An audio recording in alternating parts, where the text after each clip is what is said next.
The Nifty then, 19,490, just 10 points shy from that 19,500 print.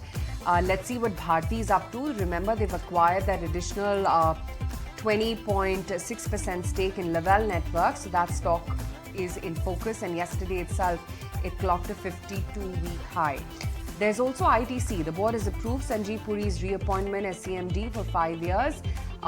Good, smart move on ITC. 476 is where that stock is. Now, of course, let's get to the news specifics.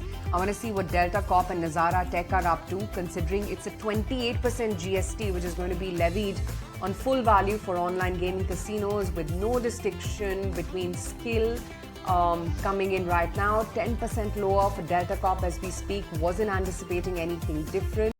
And I think it's a gap down even for Nazara, even though the management has clarified that they're not really impacted by this 28% GST, which is slapped. Nazara also lower by 9% as we speak.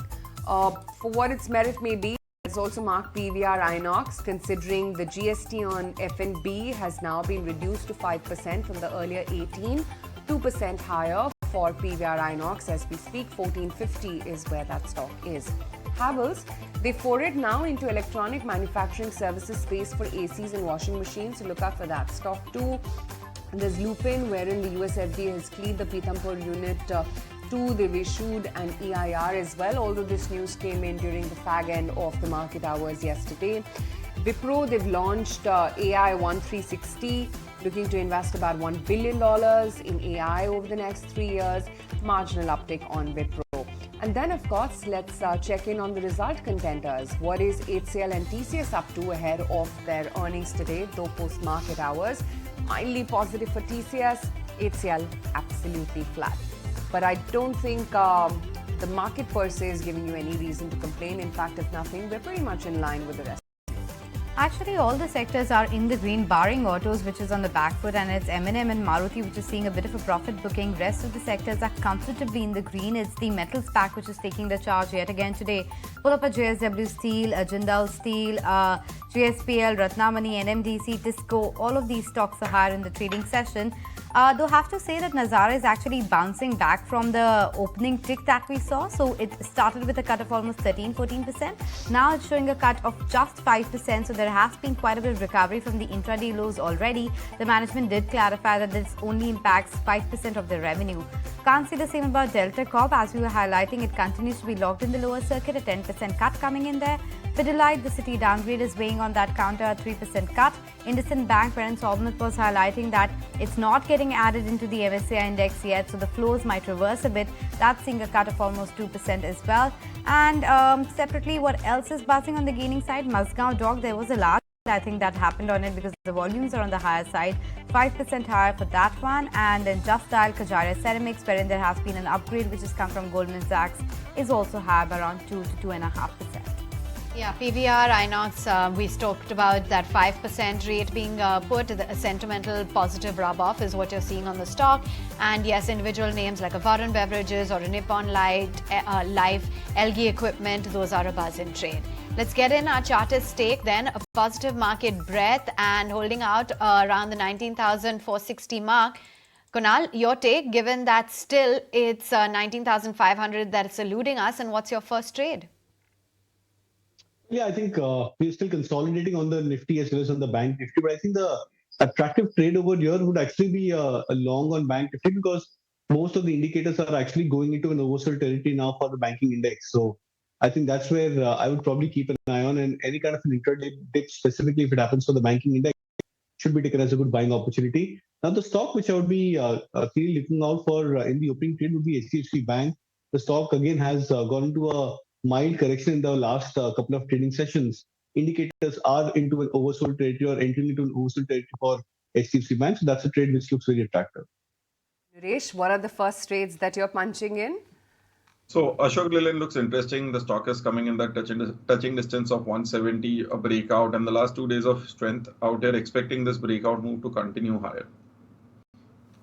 Okay, thanks Naresh as well as Kunal for joining us and talking to us about the technicals of the market. But let's talk the fundamentals with Pankaj Tibrewal, the Senior Vice President and Fund Manager Equity at Kotak Mutual Fund, joining us on the show. Pankaj, hi, very good morning. Thank you so much for making time and speaking with us. Let's begin by discussing the market itself. Are you getting a bit cautious, especially on the mid-cap and the small-cap front? Because a lot of these mutual funds have stopped taking money when it comes to the small-cap universe.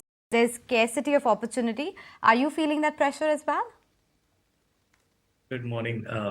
We have seen a very sharp run-up over the last 3 months, and especially in the broader markets. Yes, the recent run-up has made us a little bit cautious on the broader market space. And let me share with you a few data points, which are all pointing that in the near term, the mid and small caps looks a bit heated up. First, on a fundamental basis, if you look at, we always track something called earnings yield, which is nothing by 1 by PE. And on a trailing 12 months basis, if you look at, the earnings yield of large cap is 4.3%, mid cap is about 4.8%, and small cap is about 4.6%.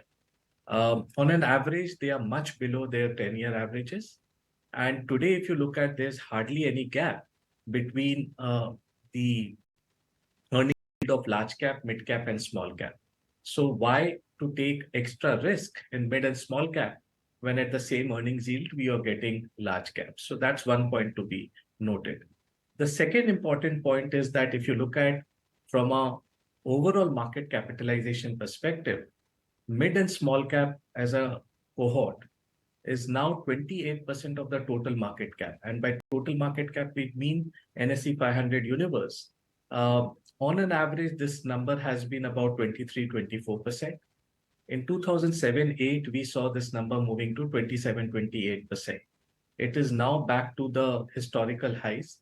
And large cap as a percentage of total market cap has come down from 78-79% to 72%. So clearly, market has moved and re-rated a lot of mid and small caps, which can be seen as a percentage of total market cap. The third important indicator which we track is the sentiment indicator. It has helped us over cycles. And what it does is it does a Nifty 100 value participation, which means that during times of greed, everybody wants to own mid, small, micro, and nobody wants to own the top 100 stocks of India. On the fear side, everybody wants to hide themselves during crisis in large caps. So today, when we look at that number of Nifty 100 value participation, that number has come down to 48-49%, which means greed is there on the street. And generally, we have seen that whenever investors invest during this period in mid and small caps, the next 12 months return tends to be inferior. Anything above 65-70%, you have a margin of safety there. And investing during those times gives you higher returns. This is the third indicator. And fourth, when we look at the free float expansion over the last 15-18 months, on the other side, the AUM expansion, both by domestic and FI as represented by shareholding, I think there's a mismatch and there's a scarcity premium where too much of money is chasing very little free float stocks. So I think one needs to have a slightly careful, approach at this moment. Everything is looking hunky-dory, but I think at some point of time, all our indicators on valuation, sentiment, as well as technical, are suggesting that near term there is a chance of a pull-off rather than this sustaining for a longer period of time. Pankaj, so looking at the market construct right now, which sectors, according to you, are most undervalued and overvalued at this juncture? So clearly, we have been talking about the capex recovery.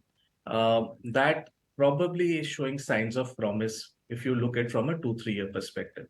And across, which is import substitution, China plus our own domestic-led, capex recovery, investment recovery, I think is an important theme which we are playing across our portfolios.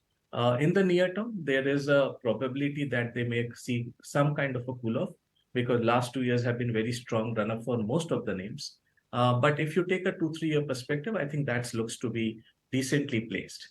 The second one, probably where we are seeing early signs of recovery, is pharma. And on valuation basis, also, the sector has gone through a 5-year underperformance, and valuations have corrected meaningfully out there. Our sense is that when we look at the March quarter results, this was the first quarter after many quarters that the US generic revenue for most of the companies were either flat or marginal increase. So the price erosion, which we have seen for last 2.5 years, seems to be coming under control, maybe in mid single digits, which high single digit or double digit, and that bodes well for US generic growth. Indian market, any which ways, continues to do well for most of the pharma companies. So pharma could be a decent play from a medium to long term, and valuations in our favor. The third is financials. Even after the high growth last year, we believe that a large part of corporate India growth this year also will be driven by banking and financial services. Our bias is there towards private sector banks and some select NBFCs. So that's the third sector which is looking okay. Fourth is autos, and there we are more positive on the auto ANGs, which are spread across either four-wheeler, commercial vehicles, or two-wheelers. And we believe that this year could again see a decent recovery on commercial vehicle and passenger vehicles. And many of these auto ancillary names should do well. So these are our preference for sectors. And on an overvalued basis, we believe that you have to go more on a stock-specific rather than sector-specific basis. Pankaj, hi, morning. What's your outlook on the earnings season as we officially kickstart the earnings report cards today? In particular, if you could highlight for IT, but in general, where is it that you're seeing hits and misses? So clearly, before we talk about the first quarter, let's reflect back on what happened last year. So last year, corporate India on an NSE 500 basis delivered about 10% earnings growth. And for the first time, we crossed 11 lakh crore absolute profit mark.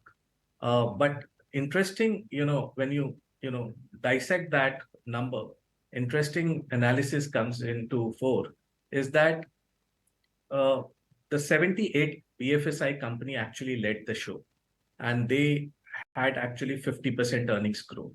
Whereas the 422 non-BFSI companies actually had degrowth because margins were under pressure. What we believe this year would happen is that BFSI's growth would taper down, but it still will be a decent growth to talk about. And on the other side, the non-BFSI space will see margin expansion. So this year it will be lower top line growth because WPI is already moved into negative territory. So you won't get the advantage of inflation with you as a producer. But on the other side, commodities have cooled up meaningfully and they would aid to margins. So we believe that non-BFSI space should start seeing earnings growth this year. And in the first quarter, we believe consumer space is badly impacted. India had the lowest wedding dates this summer compared to the last 5 years. Only 23 wedding auspicious dates were there. And that will weigh on consumption. And across our channel checks suggest that the consumer discretionary space is seeing slowdown, except jewelry, except hotels, except airlines. Most of the other consumer discretionary categories is seeing slowdown. So consumption names would see probably not so great results, and probably there could be a probability of a downgrade there. On the other side, B2B businesses led by infrastructure, capital goods, cement, all will continue to show robust numbers led by strong order inflow and strong execution. On the other side, BFSI space will continue to show decent numbers, but we will see reflection of margin contraction in the banking and financial services in this quarter. So our sense is for the whole of FY24, we should pencil down about 12 to 13% earnings growth, which will be slightly better than last year. And it will be mainly, largely by BFSI, but this time non-BFSI companies, 422 out of 500 universe, should also start contributing to the overall profitability. All right. And given that you were talking about being stock and sector specific, would you like to share with us any particular sectors and take us through where your preference lies? A quick word. Yeah, so I said that incremental capital is getting allocated first in places where we have a chance of losing less money. See, in times like this, it's very easy to get carried by momentum. And I have always, as a house, we have always believed that during times of prosperity is the time where, you need to be extra careful because mistakes are made at times like these. So we are asking ourselves every time when we deploy incremental capital, what is the probability of losing money here? And is there a margin of safety? So our sense is that look out for stocks which have margin of safety, where valuations are in your favor, businesses are solid over a medium to long term, and management, you are not compromising on the management teams, which have a depth of seeing multiple cycles over a period of time. And that's how our bottom-up approach is moving. Right. And we believe that incrementally, pharma, banking and financial services, IT to a certain extent, and maybe auto and auto hands are the sector where we are positive. Thanks so much for joining in and giving us your take on the markets. All right, let's connect with Nitish Mitterson, founder and CEO at Nazara Technologies, to understand the implications of the 28% GST, the stock under pressure in today's trading session. Nitish, you have clarified that it's about 5.2% of your overall revenue on skill-based gaming. So take us through the impact on Nazara. Sure. As you know, this has just been announced yesterday, and it's a bit for us to be able to define impact on our skill-based real money gaming business. But it's important to understand that Nazara is a very well diversified business. We are diversified on three different areas. One is in terms of the different products that we have and the different business models, and also the different geographies that we work in. So I think Nazara continues to be a very stable gaming platform that we have built over the years. The skill-based real money gaming business contributed to 5.2% of our FY23 revenues. Basis this new policy, there will be some impact, and I'm sure our teams as well as the industry will work very closely to mitigate as much impact as we can over here. But from an overall Nazara perspective, I think we can easily take this in our stride without any major financial impact on our performance. Nitish, I understand that you would be a little close to your earnings, but just adjusting for this 5.25% hit, what kind of earnings can we expect on an overall basis in terms of your revenues for the full year? I mean, again, firstly, we have not, given out annual earnings guidance. We usually do it in September, like we have done every year after our IPO. Sorry, one second. And I think we will have to see how this impact on this 5% of our business plays out. It's still, to be honest, very early to predict it. Probably the next quarter, we should be in a position to share more information on that front. Announcement itself with respect to GST, are you expecting some sort of representation to be made by the industry? Because the entire industry has been quite vocal about it. Do you see any chance of a rollback, or do you think it's done deal? I think this announcement yesterday, of course, did take the entire industry with surprise. The expectation was that this would be applicable on the gross gaming revenue. So it's definitely taken the entire industry by surprise.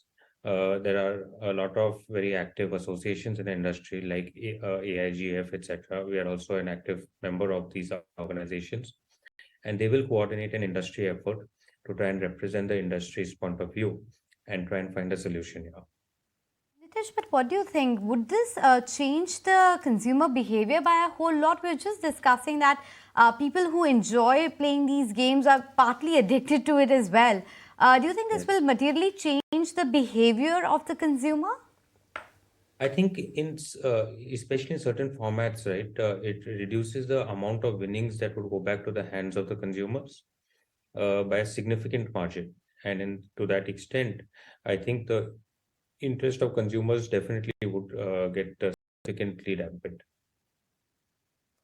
Okay, so just wanted to understand then from a perspective of what you expect now consumers will resort to. What Anisha was sort of trying to say is that, yes, of course, it reduces the winnings, it will impact the behavior.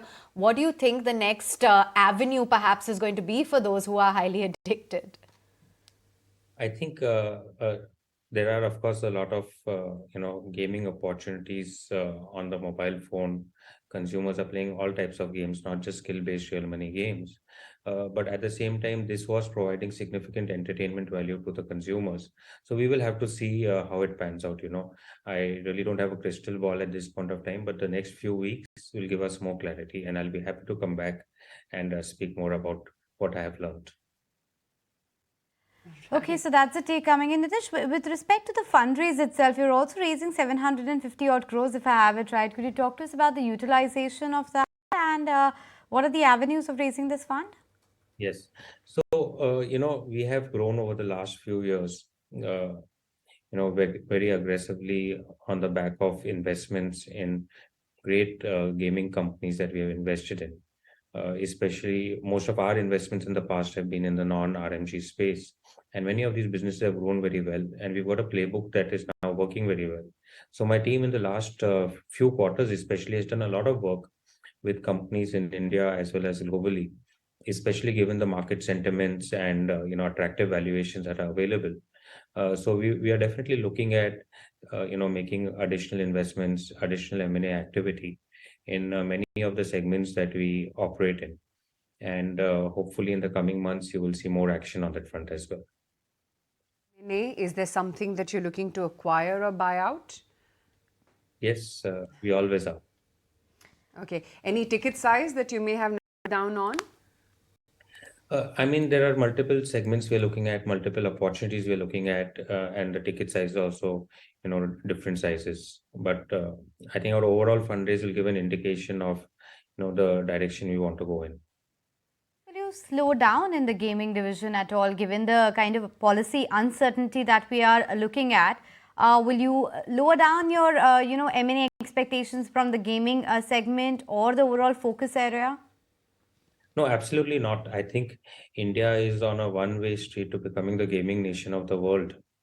And we're just getting started. I think both from a large gaming market in India, as well as, Indian developers and Indian gaming companies starting to, win in the global markets. So I don't think any slowdown I anticipate from a Nazara perspective.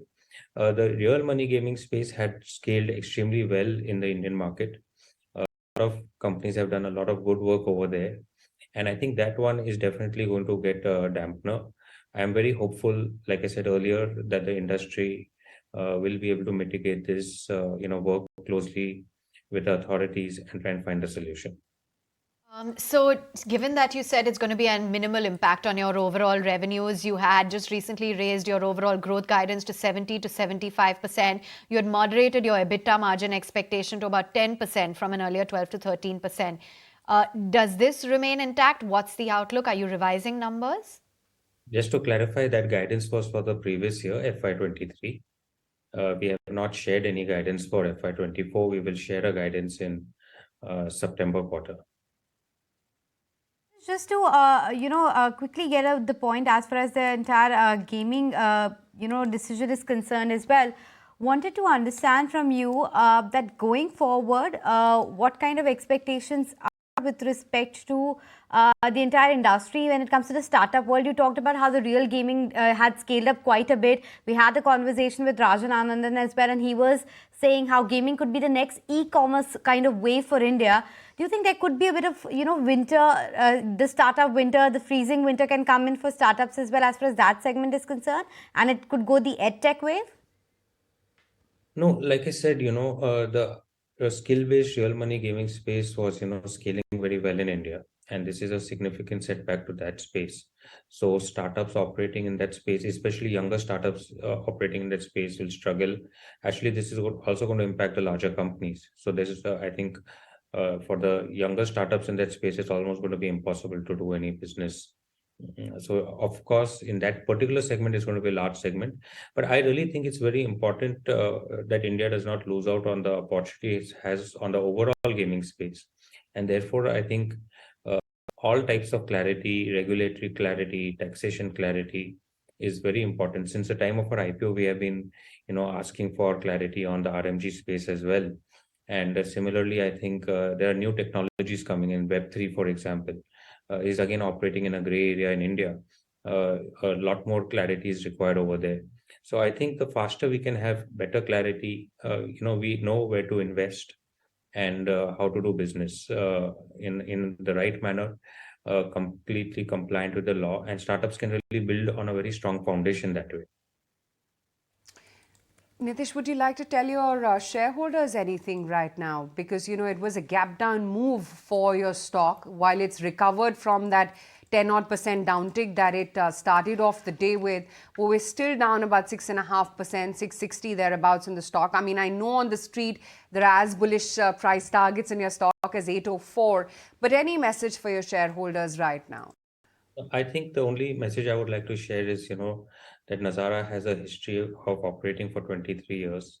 We have been a very capital efficient business, and we have gone through many cycles, taken many hits, and always come out stronger. In this case, it's a very minimal hit to us, so I would not want any of our investors to panic. All right, gone through many cycles and emerged stronger. No need to panic. All right, thanks very much, Nitish, for clarifying that. The stock price, though, perhaps will take a little bit of time to actually digest the news and the fact that, the management has categorically said that it's just about a 5.2% impact to the total revenues. 660 is where it's currently at in trade. Time to shift gears from one corporate voice then to another, and we've got Kamlesh Shah. He is the Group CFO at Elicon Group, joining in to talk a little bit more about their earnings as well as order book expansion. Thanks so much for taking time out. Just taking a look at your numbers, there has been a significant jump in your margins. What has led to this growth, and do you think that it is sustainable around the 24% level? This quarter is all good morning first. So far that our EBITDA margin is concerned, we already have given the guidance that is sustainable at consolidated level at 22%. We did better. We are continually trying our best to improve our EBITDA margin as well as on the revenue stream board. Okay, so what levels then are you anticipating, given that you're saying you are looking at improving your overall margins? What efforts are you taking to improve it, and what number can we see? We are committed to improve that. This quarter, as such, though we are given a guidance of 22%, but we have improved this to 23% on the console level. And we are continually focusing on improving our supply chain management. That is a critical in the overall, our growth prospects. So there we are continually improving, and that we are trying to maintain that, we can continue with this 23% EBITDA margin going forward also. But yeah, maybe due to the change in the product mix, there may have, some kind of correction, but otherwise it's sustainable for us. Right. Kamlesh, as I can see, as of June end, your order book stood at 138 crore rupees.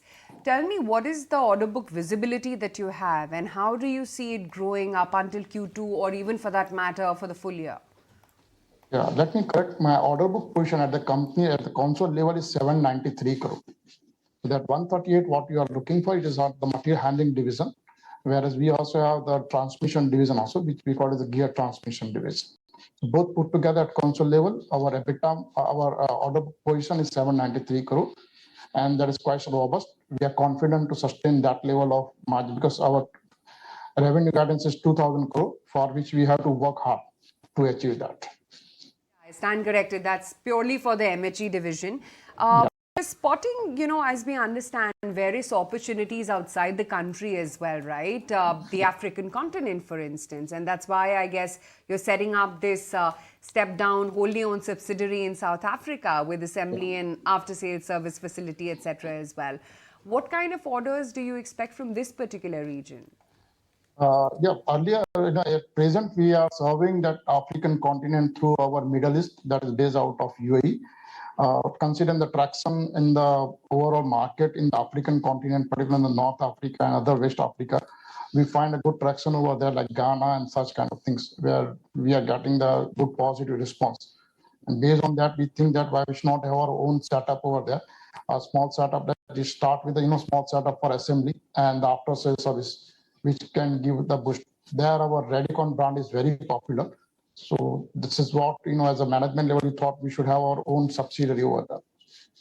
Kamlesh, but if I see your distribution right now, only 27% of the revenue actually comes from exports. What's the expectation and the target, how it will move over the next 2 to 3 years? We are very much focused on the overseas business, and this is what we get attraction in just June quarter also. In June quarter, we have a sign of 5 OEM businesses, which is related to steel, tar, and rubber industries, and so on. So this kind of revenue, presently we see a good traction in a European market where we are getting good positive response. We were having the technical capability, but due to financial capability, we are lagging over there. And that is what the motto for us, and our strategy is there to work for the overseas business when we acquired the Bandas and Elicon brand in the overseas market. So that you think we are very clear, confident that our revenue of the overseas market will improve going forward in next 2 to 3. And we are targeting that as to grow at a 20% YOY revenue increase we are expecting in next 2 to 3 years. What the growth rate is expected to be 20% year on year, and the target is to reach 50%, let's say by 2030. But I was also going through the order intake pie of your industrial division, and it seems it's largely coming from steel, of course, which is your mainstay, but the likes of power, marine are limited to sub 5%. Are you not seeing a lot of traction in defense as well as power equipments, etc.? Yeah, it is. But this is, defense sector, when we get an order, that order is, just like a project, which is coming, at periodic interval. It is not regular way in the pipeline. So we are also seeing the good traction. We are seeing the good development at the defense sector also. And we are expecting some order inflow maybe by year end or maybe early next year from the defense side also. Okay, so that's the take coming in, 2,000 crore worth of revenue. It's expected to grow at around 20%, margins of 22 to 23%, lot of opportunity when it comes to exports. We let you go on that note. Thank you so much for making time and speaking with us. For the markets itself, for now we are holding on to that mark of 65,700 when it comes to the index level, 19,460 for the Nifty. So a bit of a cool off as far as the day's openings are concerned. In terms of stock-specific action, let's pull up Poly Medicure. That stock is higher by 13%. Not sure if I missed any news flow on that one, but that stock is definitely higher. Just Dial, that too is up almost 6 to 6.5%. Kalyan Jewelers has been having a stellar run, 5% higher on that one too. CEAT, Mankind Pharma, these are some of the counters which are holding up comfortably in the green.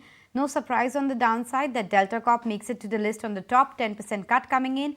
But very interesting to see the pullback as far as Nazara Tech is concerned. Let's pull up the intraday chart of Nazara Tech. We got a lot of clarifications from the management, and look at that. Now it's completely, recovered quite a bit actually, 4 to 5% recovered. Now sitting with a cut of just around 6%. On that note, we'll slip into a very short break. Don't go anywhere.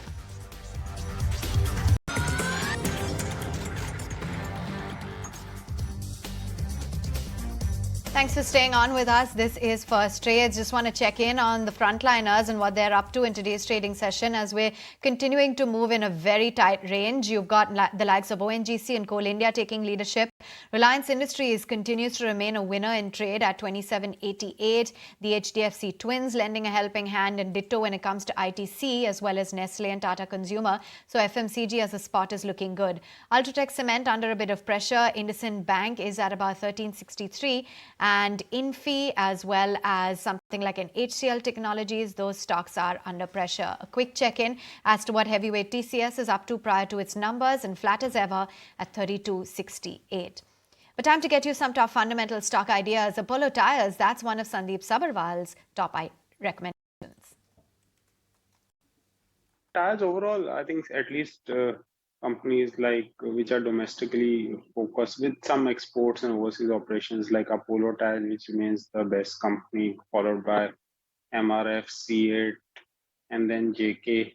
All of them have things going for it simply because of the fact that industry is now consolidating. People are not going in for aggressive expansions, and there's going to be cash flow generation across the board because these companies have realized that if they keep on doing excessive capex, then it leads to prices being under pressure on the in the markets, and no one gains out of it. So all the large players have decided to take this stance that they are not going to be aggressive expansion. They're actually going to cut down debt, etc. So among these, Apollo Tyres is something which we have held for a very long time, and I would still think that it should do well. But all others should also. I think it's been one of our top performers. Our target on Tata Motors is 700 rupees. Now, when you sort of look at JLR, volumes are 93,000. So I think it is better than what even the management had guided or even what we had taken at about 90,000 odd. And good part also is that on the domestic side, some of the laggard segment like CV, the volume growth was quite decent. And margin profile there is sort of improving for almost all the players. I mean, not only for Tata Motors, but even for Ashok Leyland or even for Eicher. So I think you're getting volume growth plus you're getting margin improvement. And I think given the fact that overall capex as a cycle is still looking quite good, so our sense is that Tata Motors will sort of continue to sort of do well, and along with yes, obviously you have triggers in terms of Tata Technologies getting listed. So I think we continue to sort of like Tata Motors, and our sense is that 700 is on the horizon for this stock.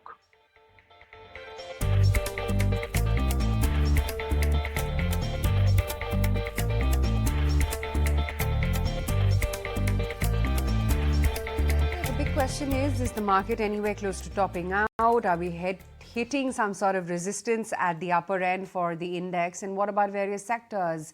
What's looking overripe and what's looking like it's playing for a bounce? Here's a view coming in from Gautam Shah. On the index front, I think we've run up really hard in the last 7 to 8 days. And therefore, there might not be significant room on the upside because the levels of 19,600 clearly will be a bit of a problem from a short-term perspective. But I think eventually the number will get cleared and we are working with a slightly bigger target of about 20,400. But as we've been maintaining for the last 6 weeks, this is about stocks, this is about themes, this is about sectors. You know, index in percentage terms isn't going to do anything special. And at the same time, you do have a lot of support on the downside. So there are no signs of topping out. The market looks very well protected by a number of index heavyweight stocks. I mean, look at what Reliance has done in the last 1 week. And I do see the IT stock come back as well. So the index, I think, broadly will be in that 18,900, 19,600 kind of a band for the time being. And eventually we head towards 2,400. But in this very period, I think we are actually focusing on the recent underperformers. So we love the metal space, we love pharma, we love IT, and we also like the auto space. So these pockets we are betting on the long side. Food for thought there, Gautam. Let's take it one by one. Starting with Reliance itself. What's your take on Reliance? Is it headed to those all-time high levels, surpassing that, maybe 3,000 on the cards? See, you've seen a lot of stock rotation and sector rotation in the recent past, and therefore the baton is being passed from time to various stocks and various sectors. So that's really what has happened to Reliance. It was an underperformer for a very long time. It's come back in the recent past. And this 28-50 area is a very important resistance. To be honest, I'm not still very gung-ho on Reliance. I don't think the stock can really do anything special from here.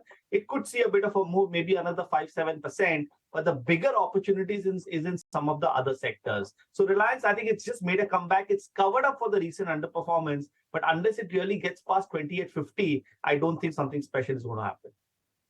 What's the outlook then? You need to be stock specific, you need to be theme specific. Let's get stock specific, Gautam. Which stocks should one look at? Well, we are very closely looking at the metal space. Now, I think this is more of a contra view, I would say, because not many market participants are too excited about it. But the way we read the charts, I think a special move is coming. We're already seeing JSW Steel do so well, trading at lifetime highs and clearly good for a lot more.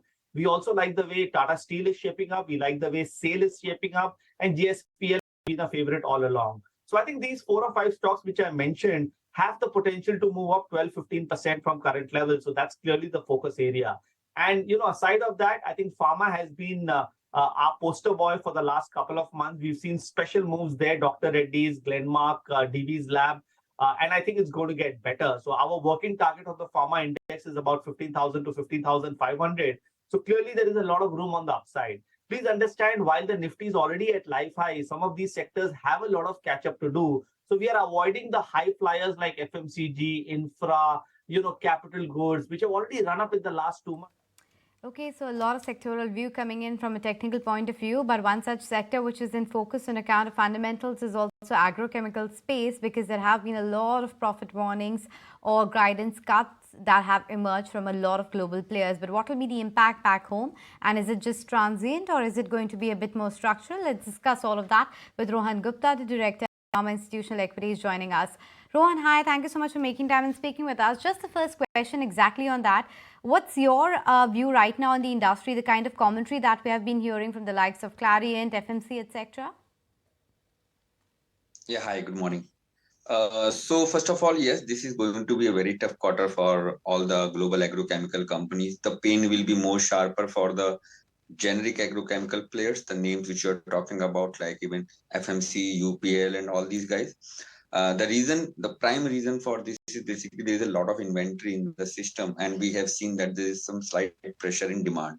Also, what happens when the raw material prices, which are falling very sharply right now, the trade is in mode of inventory destocking.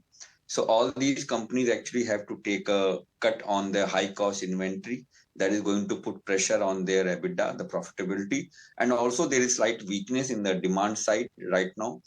That is also putting the volume growth for all these companies. So that's where we see that there is a pressure across the companies in a global market. Just maybe give us a ballpark as to what exactly would be the impact on profitability. How much do you think there would be a reduction in overall volumes, maybe company specific or just from the sector as a whole? So yes, on an aggregate basis, we see that there is going to be roughly 10 to 15% kind of revenue decline.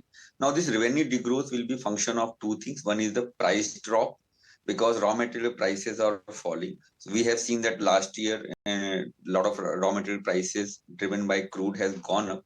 Now that prices have started falling, so there will be, on a net sales basis, there will be price drop. That is one. Second, we also see that in the first half, there is going to be volume challenges. We are expecting the volume to decline by somewhere close to 6% to 10%, depending on the company to come and how much inventories they have in the market. But yes, that is kind of top line degrowth. The impact on profitability and EBITDA will be much sharper. We are expecting on an aggregate basis for our universe, 35% kind of drop in EBITDA. It is primarily coming from UPL, because we are looking at EBITDA level quite a lot of decline for the company. Also, as I just mentioned, that a high cost inventory, the liquidation of the same is going to impact the profitability. When your EBITDA is down by roughly 35%, we are expecting that bottom line cut will be much sharper because of the negative operating leverage. And that's where maybe bottom line of players like UPL or our universe may be as much as, down by as much as 50% also. That is the case, right? If you could spell out more details over here, because, as we understand that UPL as well as the FMC portfolio is pretty much along the similar lines, and therefore this big impact. You are absolutely right that yes, when the profit warning came from FMC, we are already expecting the similar kind of drop in UPL's numbers as well. So when the FMC gave the guidance cut, it was not a surprise for us, because we are already factoring this kind of drop in profitability for players like UPL. As far as the Indian agrochemical companies are concerned, mainly players like Dhanuka, all these guys, Reliance and all, their impact will be quite different, because Indian markets definitely has started the season on a with late, because of the delayed monsoon and initial fear of El Nino have impacted the trade. Trade was not in inventory stocking mode, so there will be some impact on domestic market. But I see that domestic market and domestic agrochemical players may start showing some pickup in revenue growth with the monsoon picking up right now in month of July. Global agrochemical companies, especially FMC, UPL and all, I think that these companies have yet to see some more pain. Maybe Q2 is also likely to be what we are going to see in Q1. Rohan, so tell me on an aggregate basis, and in particular for UPL as well separately, how much of a price damage are you envisaging right now? Because clearly there would be derating in the stocks. We've already seen the negative impact play out yesterday. Today as well, some of these stocks are pressured. How much more of a derating, and is it a sell for you across the board? So I think that the impact on stock price is more driven by the earnings downgrade, which this weak earnings may trigger. As far as the valuations are concerned, I think that there is a comfort on valuations because these companies are not trading at a premium. Actually, UPL will be trading even at a discount to its last 5-year average PE multiple. But yes, there is a concern on earnings downgrade, which I believe that maybe up to the extent of overall earnings downgrade, even if we assume that second half will recover. But as of now, it looks like that there may be earnings downgrade in the range of close to 15% to 20% for most of these guys. That's what I think is already getting reflected in the stock price. There may be some more downside as soon as when we reach closer to the result time, and more companies probably in a generic space may come with a profit warning. I think that the sentiments are going to remain slight negative in a current scenario, and that may lead to further fall in the stock price. Okay, Rohan, great to have you on the show and help us understand really what this FMC guidance cut would mean for the Indian agrochemical sector as well. But all eyes on IT. You've got TCS as well as HCL Technologies reporting their numbers post-market as today. So let me first take it across to Anisha and revisit what the ET Now poll is penciling.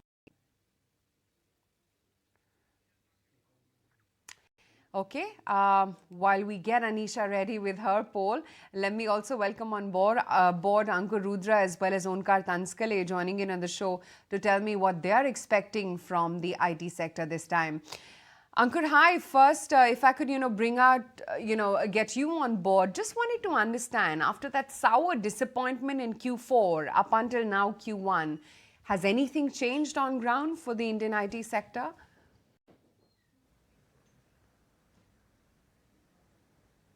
Hi, good morning. Thank you for having me.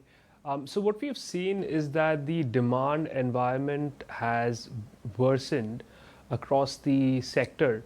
We've seen a continuous weakness in demand, while in the March quarter was a bit of a surprise and it came up in the end of the quarter. This time we've seen persistent weakness across the board. And we've seen persistent weakness in depression in discretionary spending across a range of areas, and seems to be a lot more in sectors such as financial services, in TMT, and in North American sectors. So I think that's something which has happened. Along with that, what we've also heard and seen is there's been a consistent feedback of uncertainty in the demand environment, thanks to the interest rate hikes that have been going on, thanks to the pace of inflation that has gone through. So we are increasingly hearing that enterprises are not very confident of enterprise spending right now, and there's an increasing preference for perhaps deferring spend or delaying spend, or maybe even to next year. So that is quite a stark change compared to last quarter, where there was some hope that things might revive in the second half. I think we are increasingly seeing those hopes may not really come to fruition. Okay, fair point.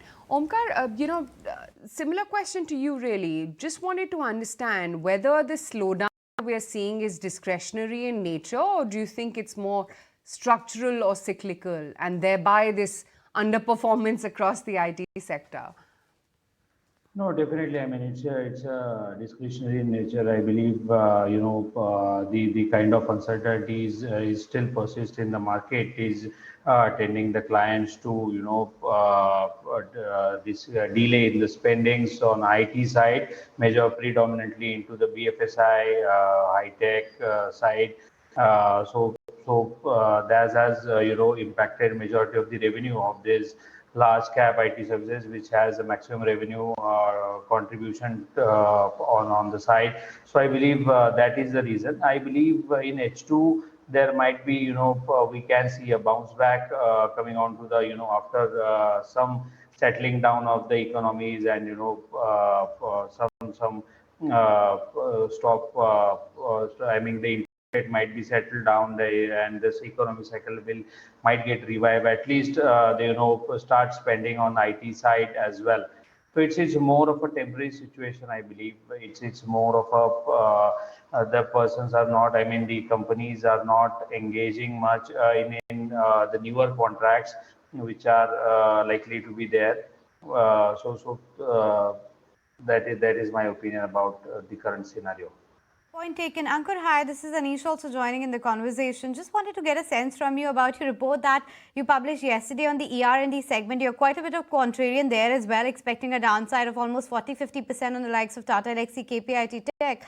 Don't you think the companies which are more focused towards the auto vertical at least should be a lot more shielded from the structural slowdown that you are anticipating?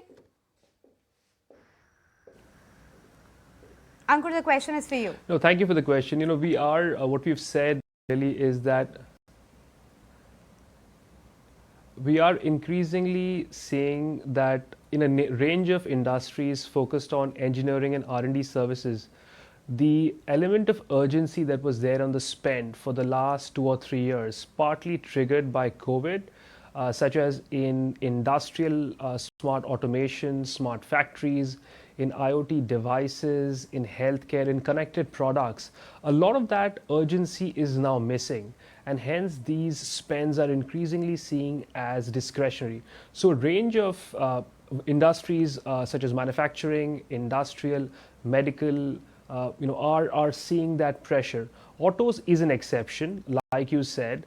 That is an area where there is a lot more urgency which persists, and companies and segments of companies focused on the auto verticals are not seeing the same level of depression, but it is persistent and very apparent in almost every other sector, including media, telecom, and other sectors such as that.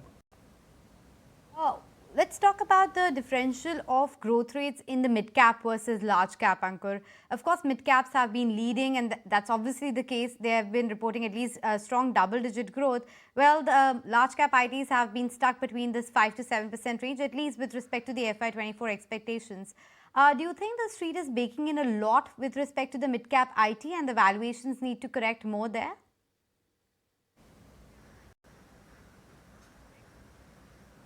I think what we have generally seen in our research is growth is definitely slowing down across the board. Whether it is mid-cap IT services companies, including sub-segments such as ER&D or large-cap firms. Large-cap firms have, for example, slowed down from mid-teens over the last 2 or 3 years to mid-single digits. I think the expectations were mid to high single digits at the beginning of this year, and they are very quickly going down to low to mid-single.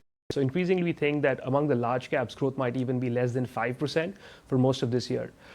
Now, the growth may not be as low on the mid cap side, where growth is slowing down from, let's call it, 15 to 25% for the last 2 years to something in the region of 10 to 15%, or maybe in some cases high single digits. However, the growth slowdown is common. Now, if you marry this with the valuations that mid cap and large cap firms have, multiples have corrected across both firms, and if one looks at ratios such as profit, price to earnings versus growth, or PEG ratios, what's interesting is that the PEG ratios are quite similar.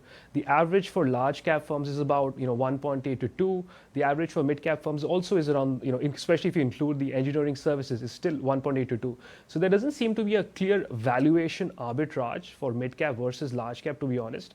Both have seen valuation correction in line with the earnings expectation correction. Now, having said that, we continue to anticipate and expect earnings are at risk for both these categories of firms. So we think growth can lower for both in both of them, but I do think there's a clear arbitrage between the two classes. Okay. Wanted to get in your view then, Omkar, in specific when it comes to TCS, given that the expectation is that we could see pretty strong deal momentum this time around, and what we'll be closely watching out for as well is, the deal pipeline. What is it in specific that you're expecting from TCS on these two fronts? How are you looking at the overall weakness in discretionary spending as well impacting the numbers? Yeah, I believe TCS is, the major monitorables from my perspective are the outlook of the new CEO and MD, and on the verticals like BFSI, high tech and the retail side, because that have impacted badly, and how the spending delays are cut, how the spending decisions are they are doing it from the from the client side, and the majority of the clients, the spending outlook going ahead on the verticals, because the majority of the verticals is having, I mean, majority of the remaining IT companies have followed the same suit. So we'll get an outlook from that also. The deal wins we are expecting at around 7 to 9 billion, aided mainly because of the BSNL deal that they have cracked, and also on the deal side, the robust. We are still deal pipeline being robust. We do not expect, in next quarter, the TCS to have a strong bounce back. We may expect, some settling down of the of the revenue side, or the client side, but still spending delays will likely to be there, even for the next couple of quarters. So the outlook remain a strong power point for the monitorable things. Ankush, just wanted to come back with respect to the overall IT sector in India. What do you think the potential is with respect to generative AI? This morning itself, Wipro made that big announcement that they are looking to invest majorly. Of course, TCS, Infosys and the AGMs as well were making strong cases towards the utility of generative AI. Do you see this as a potential opportunity or a bit of a threat that a lot of companies might be looking at insourcing or going to global players now?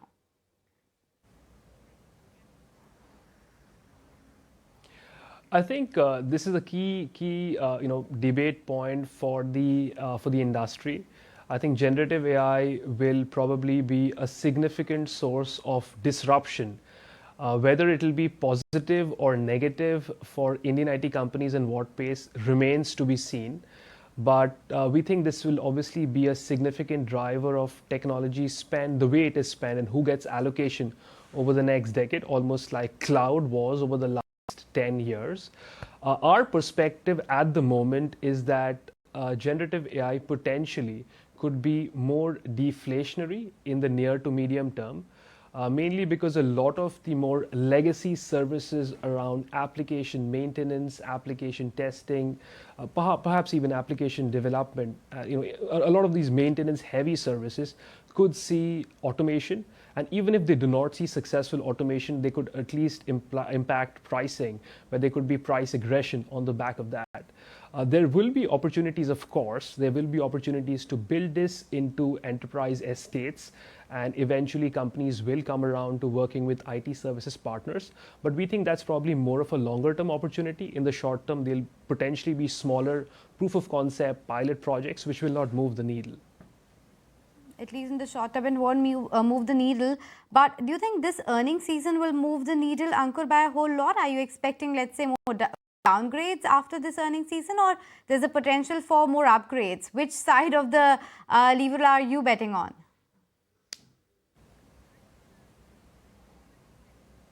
Sure. So look, we are underweight the entire IT services sector. We don't have a single neutral or overweight.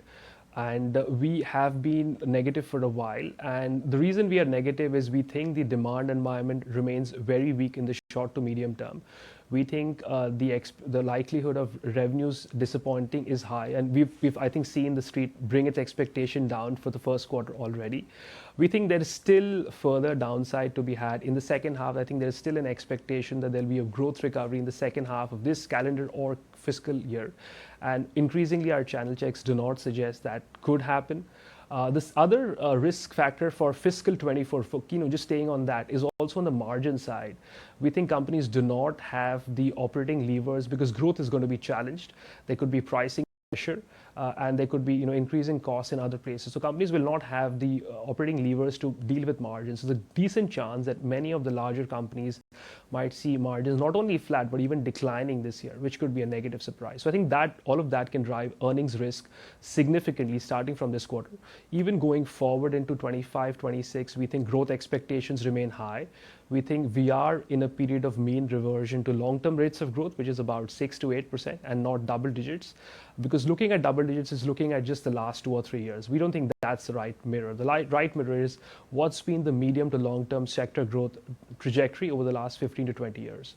So we see several areas of potential downsides, and we haven't even gone to potential risks such as generative AI deflating spend into 25 and 26. Fairly bearish there, a perma bear at that as far as the IT sector is concerned. Quite a contrarian call. Thank you so much, Ankur, for joining us and talking to us about the risks that you see at this point of time. For you as well, and Omkar, you as well, for talking to us about the expectations from TCS as well as HCL Tech today. So that's the word coming in. This quarter might be okay, at least from TCS point of view. Deal win should be strong, but the big question is, are we returning to the long-term averages of single-digit growth for the IT companies, and is double-digit out of the way completely? But on that note, slipping into a very short break, but do remember, in the evening today, you can catch the full management of TCS on ET Now. 5:30 p.m. is when the press conference is. So we'll get you the top brass at TCS joining us today.